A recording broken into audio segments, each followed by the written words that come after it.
What's up, guys? I'm SaltEMike, and this is your Star Citizen Week in Review for September 25th, 2023.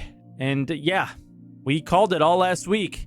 320 came out way too early, but Star Citizen 320 isn't done in terms of additional features. More gameplay's coming, which means more instability is probably coming. Cargo also sounds like an absolute chore to deal with. All that and more on today's Week in Review.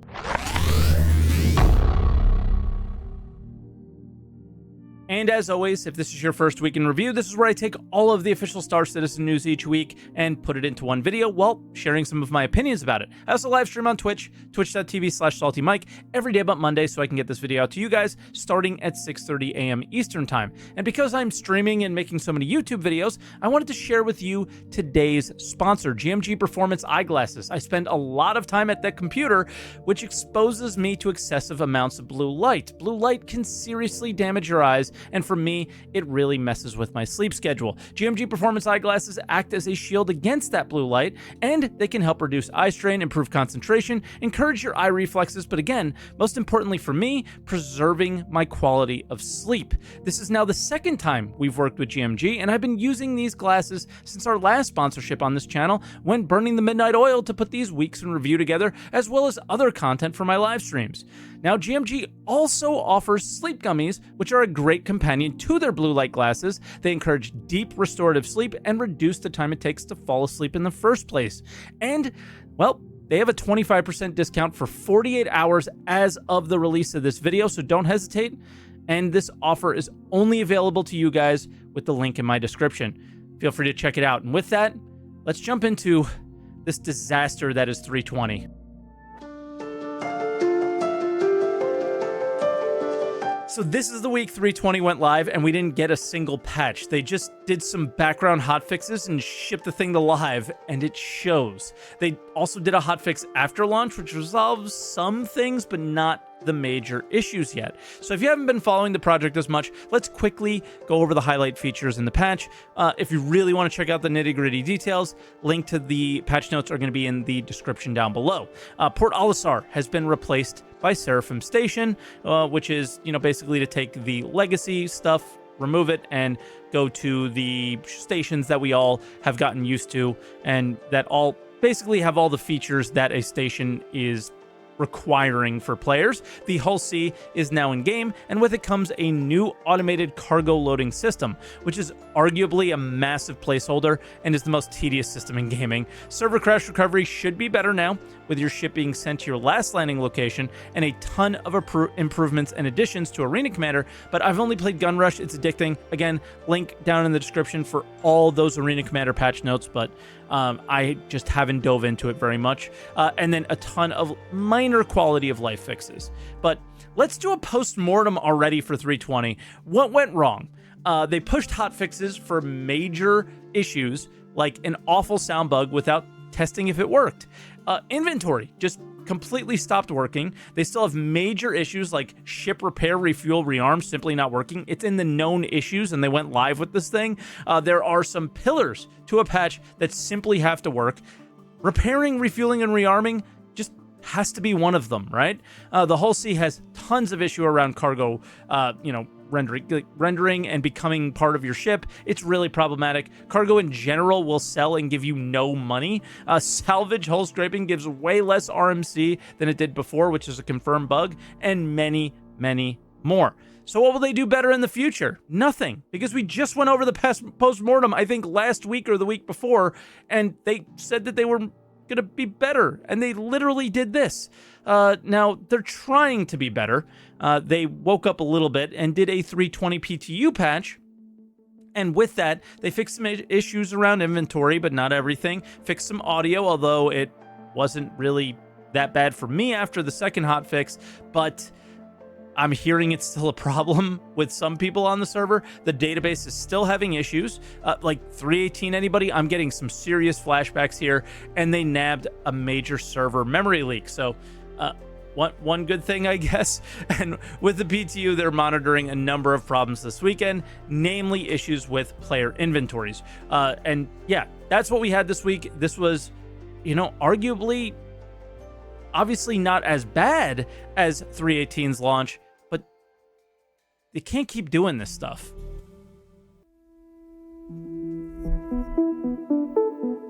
And then we had a roadmap update, and all it really is, the first update, I guess, is just adding 3.20x cards, and one of them is the Argo SRV. This is basically a tugboat vehicle, if you guys didn't know what it was. It's really a sandbox tool for now, but I really, really badly want to see some actual gameplay built around this properly, like with missions or drop-offs at salvage yards, things like that, right? And then vehicle tractor beams that obviously go along very well with the SRV, right? Because it's what's used on the ship. Now, some will be remote operated like the Hull C, and we will be able to move and tow bigger objects. So the exciting place where they're kind of leaving us wanting to know more is how big, what objects. They did say other ships, but how about asteroids and rocks that we just mined on a planet's surface?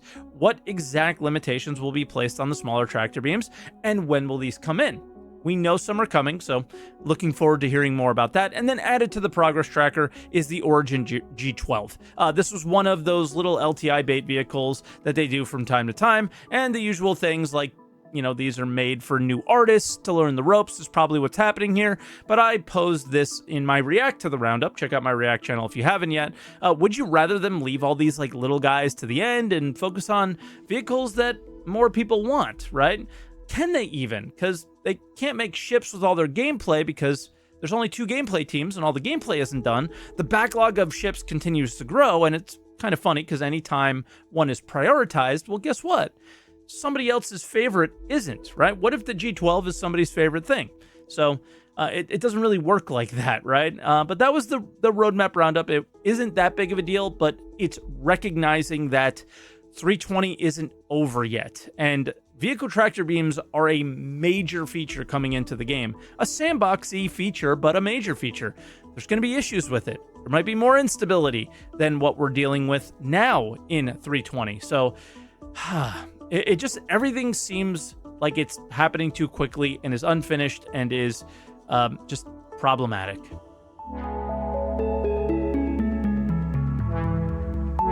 And then we also had a Squadron 42 monthly report, and I like to pluck a few features from the Squadron report that could realistically impact Star Citizen in a reasonable amount of time as well, which CIG standards on that could be years, who knows, but the link to the full report is in the description, as I'm not really covering the Squadron 42 news on these videos yet until it's more of a thing.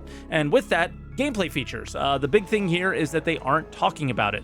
They aren't investigating it. They're actually making a proper landing UI. Like being able to see the ground while in the cockpit, like no more needing to go into third person. This is really awesome. This is probably one of the most requested features by almost all the backers in Star Citizen. This is awesome.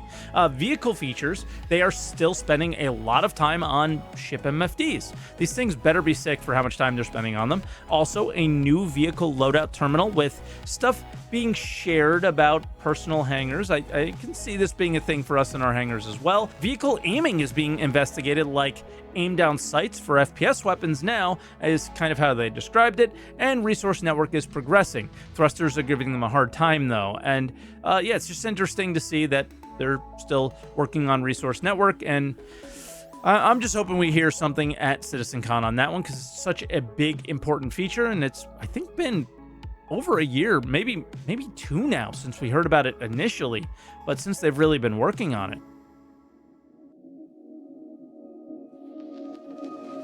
And then for video updates, we had an Inside Star Citizen titled Design Brief Cargo Career Part 2, so the second part from last week, and the start was very much a continuation of the same show from last week, but instead of talking about the hangar, the focus was on its terminal in your hangar, the hangar kiosk. Freight elevators are going to be implemented as an access point inside of player hangars, and you'll use a kiosk to interact with the freight platform in order to call things up from your inventory or to put things into your inventory. The player controls the freight elevator through the freight elevator kiosk because we have to coordinate between 3 different doors.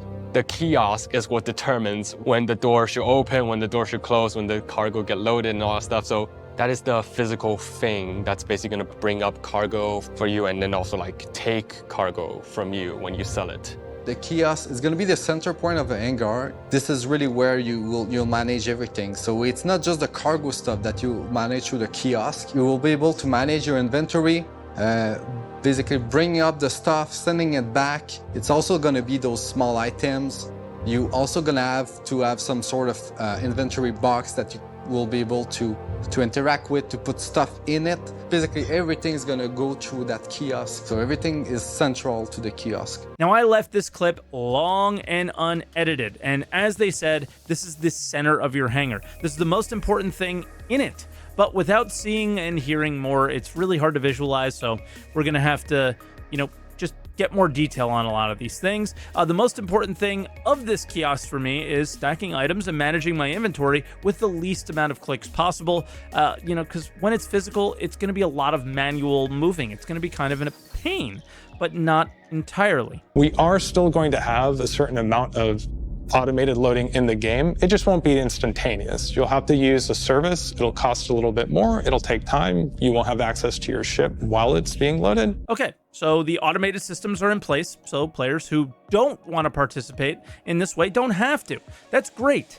Some people are going to like this and, want to take place in cargo type gameplay, but a majority of players over time will probably lean over to automation and save some time on things. Now, Item Bank was the thing that was mentioned at the end of last week, and that caught my ear, and they kind of explain what it is here. In addition to the freight platform access, we want to give players the ability to access smaller items without having to go to a hangar. And for this, we're going to add some kind of what I call an item bank. And this is just like a secure box kind of access point in the landing zone so that you don't have to go to a hangar, and it'll look very similar to the other personal inventory interactions. And you can move smaller items around there, such as handguns or metapins. Now, unfortunately, this wasn't as exciting as I expected it to be, so all it is smaller little closets around landing zones for you to access your inventory for smaller items, probably located near like ASOP terminals or something like that.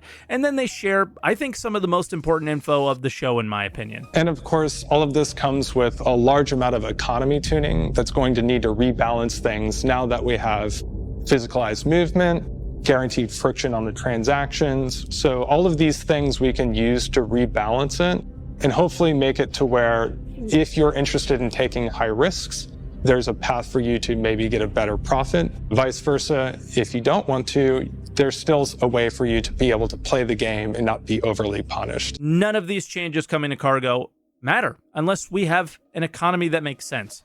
We are severely lacking in that department, and this has to be the focus during the development of these features. Next, many of you watching may deem this next clip actually the most important information of the show. It looks like a simple subject, but there's a lot of little things to think about, like people buying some gear, giving to their friend and claiming it back. What happens to the version? If your buddy gets looted by somebody, how do we want to kind of cope with that? You would have a lost and found within your hab. So if you're playing, your mission crashes, you lose your progress, but you can go back to your hab, restart that mission, grab that item, and continue on where you left off. And we're really hoping to apply this to subscriber items and other unique items as well. Subscriber items being saved is super important.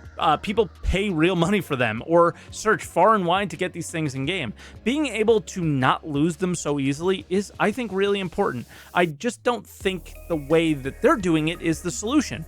When you want to go fix a problem, you're supposed to go to the root of the problem, right?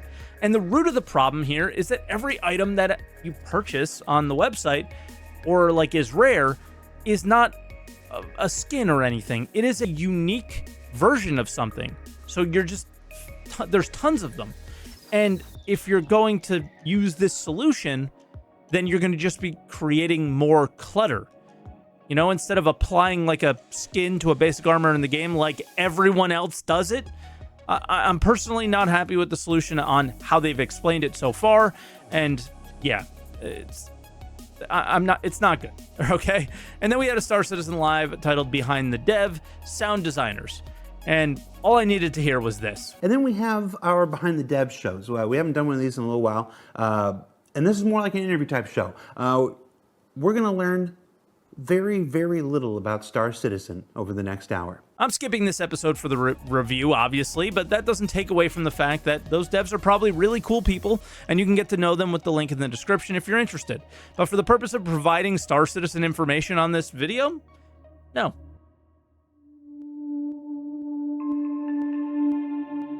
And then for other updates, as always, we start out with a sneak peek. And I think I literally called it last week. This is the 500th sneak peek of the Santokiai. And then we had a Lore Makers community questions post, and, you know, they did some things on why do aliens look human? Because they wanted actors to play as them, right?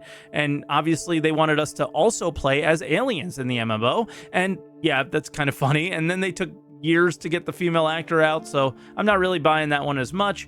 Orison's atmosphere is highly unlikely for this to happen, and they basically just went with the rule of cool there, and they touched on a few other things like, are we still human after we regen, and the lore around how shields work. Link in the description for the full question and answer. And then other question and answers, we had a Hull C Q&A, and the only intended routes for this ship are at the LEO stations, which are, you know, refer to the ones that are in synchronous orbit with the major cities on each planet.